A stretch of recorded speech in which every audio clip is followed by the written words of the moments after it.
You spin me right round, baby, right round, like a record, baby, round, round, right round. Hello, and welcome to another episode of The Basement. And today we're going to be looking at this record player I've got here. Now this is a Technics SL1500 Mark I. You might be familiar with the Technics range of turntables, especially if you've ever been to any sort of party or rave or club or anything that had music playing by a DJ in the 80s, 90s or 2000s. Chances are that the DJ was using Technics SL1200 Mark IIs. They came out in 1979 and they kept going until around about 2010. They finally discontinued it and said, there's no more, we're not making any more. But then they brought it back in 2019, 2020, somewhere around there. They brought back Mark VII. So obviously Technics see that there's still a market there, that they can bring this record player back. It's pretty expensive. It's because it's so popular and it's got such a good legacy. People just want to buy that turntable. And there's a lot of imitators, but really to have the best one, you want the Technics SL1200. Now, why am I going on about the 1200? Well, the features that made the 1200 a great turntable and made it so long lasting in its legacy are the same features that work well for even a home hi-fi turntable like this one here. So before the 1200 Mark II, there was the Mark I, and alongside the Mark I of the 1200, there was the Mark I of the 1100, the 1300, the 1500, the 1600, and each of these models were slightly different, but pretty much the same thing. Just some of them had more auto functions, some of them had less. There's not a whole lot of difference between them. The core features and the core specs are pretty similar across the whole SL lineup in the Mark I series. So this is the Mark I SL1500, and they're making the 1500 today. It's the 1500C. This certainly isn't worth that much. There's some things wrong with it. Of course, why else would it be here in the basement? We're going to have a look at it today and find out what's wrong with it. But it's a great home deck. It's manual. So there's no auto functions on this at all. You've got a speed selector, a 2-speed selector, 33 and 45. You've got adjustment for 33 and 45, so you can change the pitch. You've got here a strobe so that you can check that your speed's running right. And as far as the rest of it goes, it's just pretty standard turntable. It's very solid. It's a metal construction, which is something that the DJs liked about the SL series, that they were getting transported a lot and getting sometimes dropped and bashed around. This metal body was really strong and really robust. They have good sound dampening. The later models especially. This one, not so much. Just has some rubber feet underneath. But otherwise, they're really solid and long-lasting turntable. So I've got the machine all plugged in, ready to test. Now I know if I flick it on, the power comes on, it starts to spin. So that's a good sign. We know that it's getting power. But this is a strobe light, and it strobes 50 times a second, and the little dots around the platter here are spaced in such a way that at 50 times a second it looks like that dot stays still because the strobe hits it as the dot's in the way of the light as it spins around. Now it's not doing that. That dot's not staying still at all, and no matter how much I adjust the speed control, that dot can never stay still. It's always moving left and right, and it just won't lock in solid. So I know there's something funky going on with the speed on this machine. But the best way to test is using this, a professional test record. And this is really going to show us exactly what's going on. So if we throw this on the machine, this is going to give us a 1 kilohertz tone. And that tone is going to show us how much the record player's speed is fluctuating. So let's flick it on. And just as it drops down there, the tone you should hear is this. But the tone we're actually getting is this.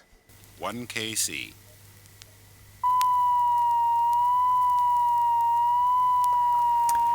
So you can see that there's something strange going on. It's certainly fluctuating a lot.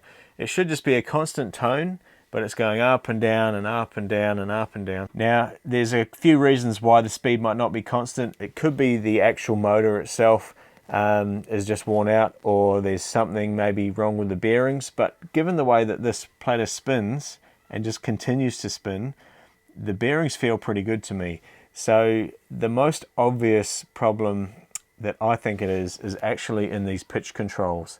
And so what we're going to do is pull the machine apart, and we're going to clean these controls, put it back together, and see if that fixes the problem. Fingers crossed it will. Okay, let's start taking this thing apart and see what makes it tick.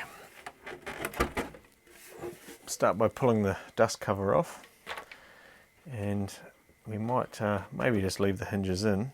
We'll make sure the arm's locked in so that doesn't flap around everywhere. And let's have a look underneath the rubber mat. And there's a notice. This turntable platter of this set is part of the motor assembly, therefore do not remove the turntable platter unnecessarily. Well, I think this is a necessary removal. Now, most turntables, they have a motor somewhere around here, and they run a band around a ring inside of the platter, and that motor spins the platter, and that's what's known as a belt drive turntable. This is a direct drive turntable, which is slightly different. A direct drive turntable has the motor that is connected to the platter. Now, what's quite unique and special about these Technics turntables, direct drive turntables, is that the motor is actually part of the platter. So if we just lift this up,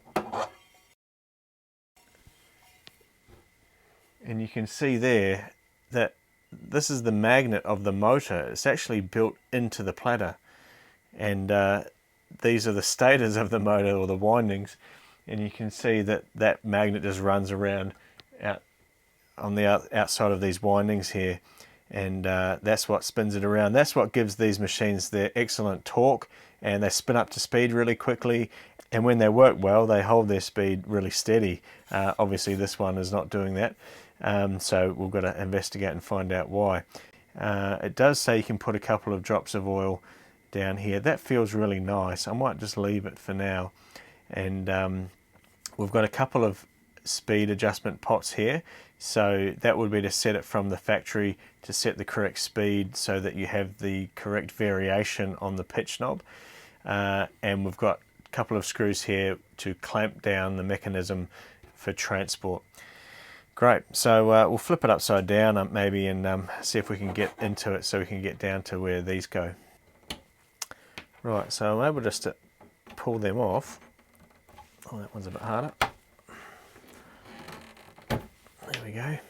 Now I could potentially spray some contact cleaner down there, but I would prefer to pull it apart so I can make sure I'm getting the contact cleaner in the right spot.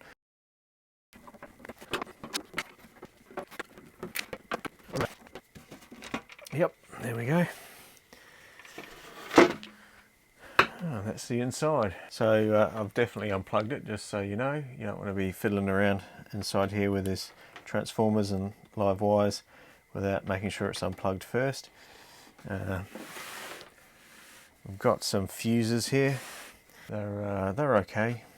We've got a transformer here. We've got a strobe light. The underneath of our strobe light's just here.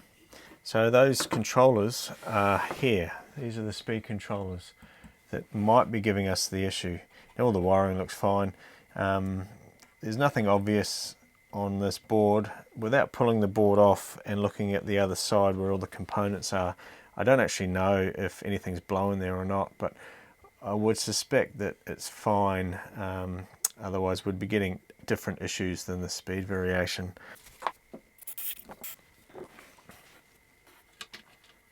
So I've just sprayed some stuff in there. Now I'm just gently moving the pot backwards and forwards, and as I move it backwards and forwards it just cleans those contacts that are inside there and hopefully cures our problem. Let's flip it over and we'll see if it's made any difference.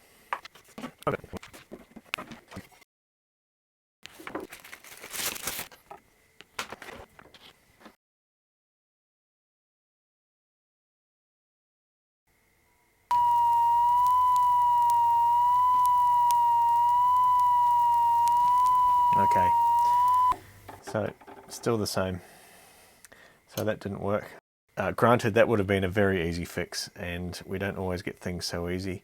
It's time to dig a bit deeper and we'll find out exactly what's going on with this machine. So we're back inside again, and we're going to have a look under the circuit board because there's some other moving parts under here I want to clean, and there's also here you can see this is the bottom of the three-way switch which controls the speed and whether it turns the machine on or off. This little switch here. So I want to clean in there as well, and that's all the moving parts cleaned, and then that might make a difference because it didn't work cleaning these pots here. So let's take this off and see what's underneath.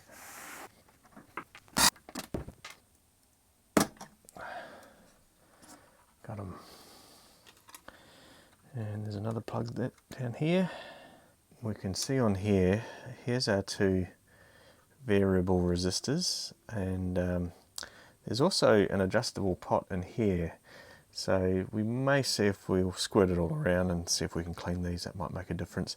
I can't see anything else on this board that looks like it's an issue. All these resistors look okay, like none of them look burnt. So what I want to do is work it in a bit, but I don't want to lose that setting. So I'll just remember where it is. Give it a bit of a wiggle. And sort of put it back about where it was.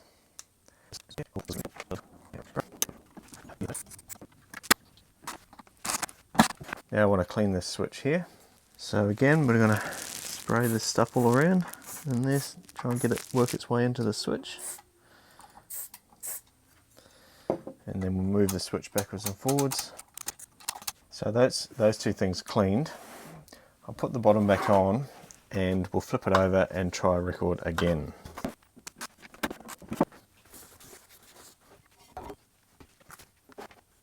So we've put it all back together. I've thrown the record on.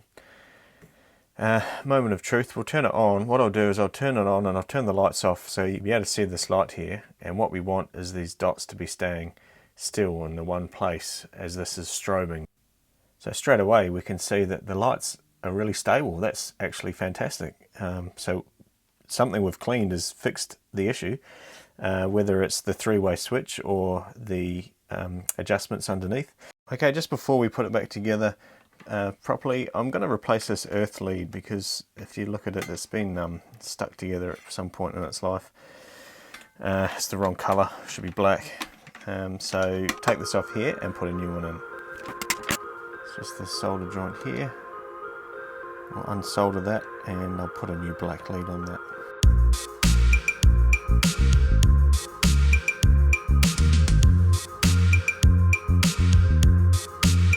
Okay, let's do the heat shrink and then we can put the bottom back on and this is all done. Great, well, we're nothing if not professional here at the basement. So let's get it back together and give it a clean, and I think that's about it for all the work we have to do on it. And then we'll find out a place where we can put it. I think I want this one in the house, so I'll find a spot where it can live and I can play all my records on it.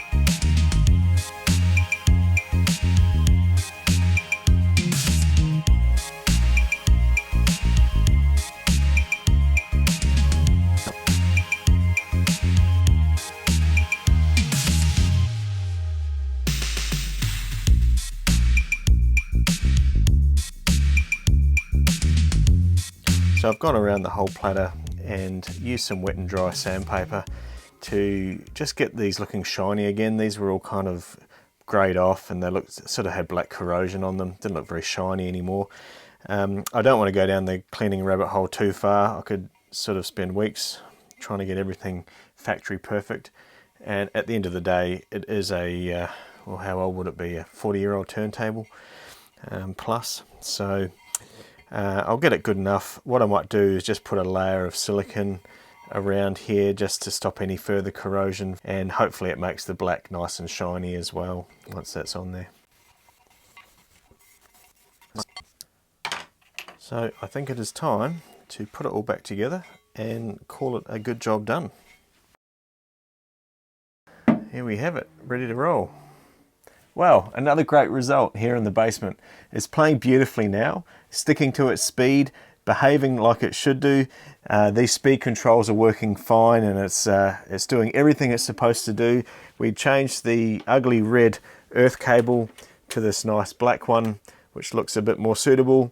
And we've given it a good clean, and it's ready for service. And this machine, well, it's about 45 years old, give or take, And so it's doing pretty well for its age. So there's still plenty of life left in the old girl yet. And so we might get another 20, 30 years out of it. Now it's had a bit of a service and a bit of love and attention. So I don't really want this languishing down here in the basement. I've actually got a good spot in mind for this up in the house. So why don't we hop upstairs and I'll show you the spot I've got for it. I've got this old Philips radiogram, which I got from the tip a few years ago. I ripped out all the guts because they weren't really working that well. And I made it more into storage. But what I would really like is for it to have a record player again. So we're going to pop the record player we've just fixed, the Technics, in here and hook it up to this puppy and enjoy some music.